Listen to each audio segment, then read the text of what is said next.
his main focal point and his fan base are kids that are frustrated with their parents, and he does parent overreaction videos so he's already pulling the audience where kids are mad at their parents, and that's how they even find him. Like, there's parent overreaction videos. Seems like everybody wants to keep repeating this bullshit. Seems like they're not really looking into it, though. And there's a thing called a search bar. And that search bar allows you to look for whatever you want to find out. On YouTube, on Google, all kinds of places. And by just listening to a little bit of the mumbo jumbo, you could figure out that his Reddit channel was called Misery Box. And if you type that into the search bar, it will lead you to videos like this, which would make you think he had something going on between himself and this Fresh guy. And Fresh was one of his competitors, if I remember right. And then even on this thumbnail, you could screenshot it and blow it up. And it talks about a guy named r/ going off on a guy named Mr. Reddit. And then Misery goes off on Fresh. So if I was in 4th grade, I would look these names up. And, well, I did that for you because you guys seem to have a hard time with this stuff. Considering these are probably his competitors, it makes you wonder if these are children's channels like they claim his was. Now, I had to do all of this because I wasn't here for that much of the Misery Box time. I showed up a little bit late.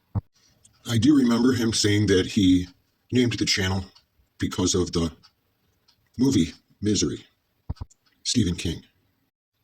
Here we have r/, and there I have it highlighted. It says they do entitled Parents Choosing Beggars, and it looks like other Reddit posts. Really interesting. This first title is called Entitled Parents Give My Son Your Alcohol, You Shit. And this thumbnail says you slut in text. Doesn't seem like a children's channel. And here this entitled parents video is called That Child Is Dying. The kids will love this one. Entitled Parents, Give Me Your Organs Now. And I clicked on it, and at a hospital somebody is bitching because one child gets to go first, and it's because the kid is dying. The entitled parent is giving the other parents of the dying child a hard time. This Give Me Your Dog Now entitled parents post is about a mommy that wants somebody's dog so their child can have it. So far it's a regular Chuck E. Cheese. Here's Fresh's channel, and his ad says Fresh Reddit. Here it looks like he does the longer form entitled parents coverage, but the thumbnail doesn't look like it's for children to me. What do I know? I'm just a hack. And this one is just another long form story time, but it again doesn't really look like a children's thumbnail. Underneath it we have r/ quit your bullshit. Maybe that's short for Ring Around the Rosie. When I searched Mr. Reddit, this is the channel that came up. So I wanted to go to the About section to make sure I was looking at the right channel. And it does say r/ Mr. Redder. And it looks like he changed the entitled parents to the words entitled people. And real quickly we see underneath it says entitled parents right there. It looks like he forgot to change that one, I guess. And wow, here when I go to his videos, you will date my daughter. Give my son your PS4. Give my son your car. Give my son your Nintendo. No, you can't have my baby. Get her pregnant now. But I thought all this entitled parents stuff was made to attract young children. Well, maybe the Misery Box channel was different. We'll just go back to our search bar again. That seems to be working. One of the first things I found is somebody telling the story about what happened to Misery Box, or the channel. And I do remember people getting mad and him changing it to a Karen channel. But I don't remember much else from back then, and I wasn't that involved. I had no knowledge of Misery Box until he had over 100,000 subs, and he didn't need me. Super was there, Beerus, Super Saints, and he had a bunch of mods already. And well, I hadn't had Reddit since the O&A sub kept going down, and I didn't really know much about that channel at all. And right around that time was when his trolls got wind of it. In fact, I probably found out about it from them, to be honest. April 9th or 10th. On either April 9th or 10th of r/message r/Mr. Reddit, confronting him about his use of r/ spelled out. It is my understanding that this was done peacefully, and Mr. Reddit blew it out of proportion. From listening to the Discord conversation between Misery Box and Fresh, I gather that Mr. Reddit was a channel set up by someone with 2 other YouTube channels, both over 100k. Anyways, Misery Box caught the wind of this and decided to make an r/exposed video saying how he was bullying smaller creators. In my talks with other Reddit YouTubers, we have speculated that he did this to appeal to smaller creators. April 11th, 2019, Misery Box sends his moderators into other YouTubers' Discord servers to warn them that everything was about to get shaken up with his legendary r/exposed video. Later in that day, day. Miserybox made a Discord call with Fresh and Illuminati. Two of his Discord moderators were also in the call. This conversation started by Fresh and Misery discussing the situation of Mr. Reddit's name. And literally taking his algorithm recommendations. If you search just r/RSLASH on YouTube right now, you will see multiple recommendations for r/Mr. Reddit. Even though you're almost certainly searching for the much larger, much more popular channel r/ that is likely getting more views per hour than this channel has in its entirety. This is where it was brought up that the Mr. Reddit channel was run by someone with over 200k subs on two separate channels. It's not concerning because r/ doesn't own r/, right? I mean, Reddit owns r/, if you think about it. Here's the thing. Reddit owns r/. Correct. It's debatable whether or not Reddit owns spelled out r/. It's not debatable. No, here's the thing. YouTube, the way that the algorithm is set up, r/, whether you spell it out or not, they count it as r/. So if you put r/ in there, it's the same as r/ where you spell it out. You need to hear with those analytics. Believe me, we were looking at r/'s analytics during his meteoric rise. His search results were not gaining particularly more traction because of his name than anyone else. After that, it is brought up that r/ targeted Mr. Reddit and none of the other people using his name. This is the only point where Fresh crosses the line, as Fresh said that my friend, Crazy Aussie Man's channel, which at the time was called r/I read Reddit, was dead, and nobody respects anybody on the r/Reddit Reader's Discord server. You hear me, Fresh? Anyways, Miserybox showed that the channel is not dead, but that's water under the bridge. Halfway through the conversation, they got onto the subject of what kinds of things people can own. Miserybox then mentions how Leham was using his rainbow border, and the next clip speaks volumes about his character. Like Leham copied all of my thumbnails. Yeah, I didn't go out there and bitch about him, and he was in my Discord server, and he was a mod. Right? Hattie and Root Talk. He was a mod, and then he just took my rainbow border, which was, I mean, that's fine, whatever. I bitched at him. Yeah, I mean, so like the whole thing with Miserybox, like the dude, he's not a right dude, but I mean, like I was a mod on his server and shit, but it wasn't him that like attacked me. It was more his mods. Like, yeah, I use a rainbow border thing. Okay, yeah, that's cool. Well, the thing is, like, I had the rainbow text in my little name and logo and everything way before he had anything like that. And honestly, do I care? No. I'm gonna keep using it if I want to because honestly, why not? I like it. Like, if you want to go bitch about it, so be it. Okay, because I'm too busy playing Minecraft or something. Why would I care? But like, other than that, like, no, my channel isn't dead. Just because I have a shitty laptop and a shitty mic doesn't mean I'm dead. Because I don't want to sound cocky or anything, but honestly, your personality is cheeks. The one thing if you want to have when you're being successful in this is you want to have a good personality. And that, my friend, is something you don't have. I'm doing my thing and you're doing yours, all right? All the success for you, all whatever you want, I don't really care. And you did yours, and now you see how it turned out, so...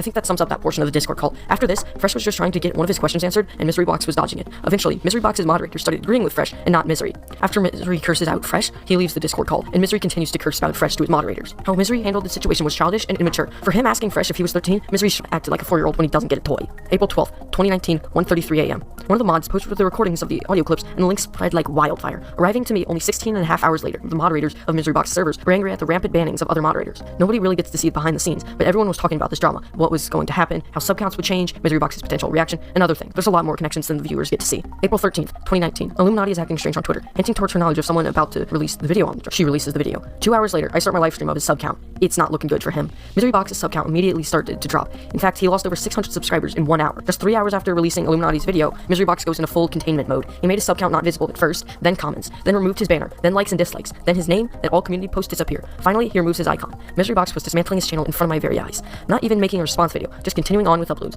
Just something was missing. His views. He lost over 2/3 of all his views, and these views were already dwindling. Miserybox is over. Well, we're all in luck because the search bar again, I know, but learning is fun. I found some Miserybox videos where a guy was doing commentary, and his audio isn't that good, but neither is mine. So, there. I'm going to put one up now, and I'm going to put 2 more up at the end of this video. Okay, from the man, the myth, the legend, Miserybox. So, without further ado, let's get into the video. 17, entitled Mom at Disney World Food Court. So this was 1986 at the Magic Kingdom. Hubby and I took our 2 nieces to the park. They are 8 and 10. Hubby and the 10-year-old get in line to order food. The 8-year-old and I go in search of a table. The food court is crowded because it's a few days after Christmas. We find a table off in Timbuktu in a corner. I leave my niece there to go let the others know where we are. As I come back to the table and encounter entitled Mom, she had put her food tray on our table and is pulling my niece by the arm out of the chair. I tell her to let go, and this is our table. Niece is backing up into the corner. The woman is relentless. She tries to grab her again, and I stop her. She is yelling at me that she needs this table for her kids. I took her tray full of food and slammed it down on top of the trash can, yelled at her to get away from us. My poor niece was huddled in the corner, terrified. What was so outrageous is there were several tables right nearby, all being held by adults. She wasn't over there trying to get them off their seats. She picked on a young child. This woman was lucky that I was not yet a parent because I can only imagine what would have happened if Mama Bear had responded. My nieces bring up this story at every family gathering for the last 30 plus years. I want to talk real quick about the potato cult kids. Those are not to be mistaken for Darius, who is the 12-year-old. These are the young children with the high-pitched voices that you hear on the recording that Vin Vader keeps playing. And they were seen trolling other streamers from the same sector prior to that. I also noticed the first time I heard that audio, I could clearly hear an adult whispering to them what to say in the background. After that, there was more white noise and Discord beeping added to it, which seemed to drown that out. I would still like to be able to find the cleaner version that I originally heard. I find it kind of odd that one of the streamers that got trolled by these same children was Unbleached, who also had beefs with many of the same people that Jimmer did at the time. Jimmernam then was taken down by Illuminati in that thing because he was attacking other creators. Well, I guess I'll look up the Illuminati now, although this guy doesn't know how to use a search bar. In fact, anybody getting their news from him should think twice. A few weeks ago, I put up a video where Tara brags about doing revenge porn on one of her ex-boyfriends, and I included the title and the channel and how long ago the video was made. If you went there to look at it, her picture was in the thumbnail from back then. But of course, old Vin Vader thinks everybody is like him, so he claimed that I made it all up. He can't get a clue or use a search bar. I wouldn't find him to be very credible. And here the uploader has to tell him where to go find it because he couldn't look at the screen and see the title and the channel name. Okay, on with the Illuminati search. Well, that only took a second, and here we are. Doesn't look like she's very credible. And I can't find any video that she made about him, no matter how hard I search. It looks like she has a lot of subs, but it doesn't really look like she's very credible, although I'm not diving down that rabbit hole just for this.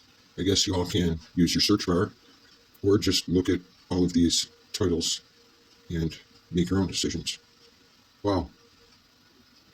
Then started a podcast for young children, which basically brought in about 150,000 subs. He was doing very, very well. Yeah, and I get it. It's like there's a show that is dedicated to doing Reddits with children, and the main focal point is, his main focal point and his fan base are kids that are frustrated with their parents, and he does parent overreaction videos. So And I want to point out that sometimes the entitled parent would be 90 and the person writing the post was 40 or 50. Oh, this excuse. shut Wait, I down. He gotta go claims he back. shut it down on his own, but I mean, I don't believe that because it was within minutes of me talking to somebody with Discord, and I have receipts and emails. So this girl, Tara, basically says that he created the Entitled Parents channel, which is a specific thing that appeals to children because it's about parents being assholes to their kids.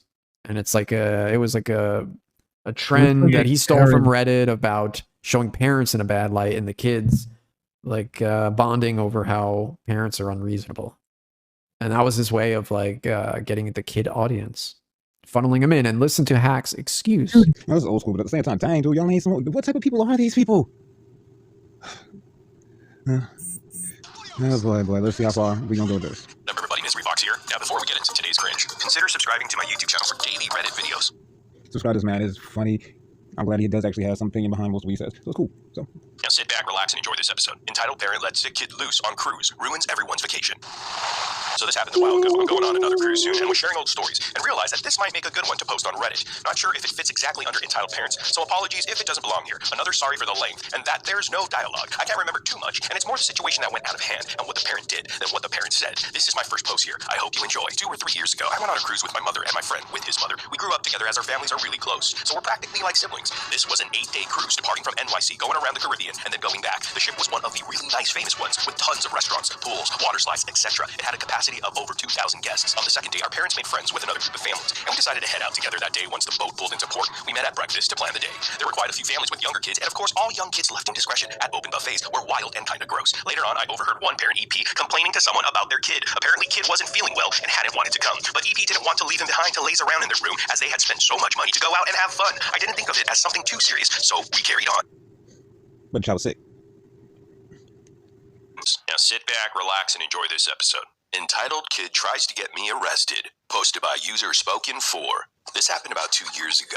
Entitled Kid, EK, me, Ref, Entitled Kid's mom, EKM, EK friends. I run an after-school program for high schoolers. The idea is to create a safe space for them to do homework or hang out. We host various programs that help with leadership building, utilizing mentorship, community outreach, and more. Within that program, I also created a leadership team that was made up of graduates whom wanted to give back to the community.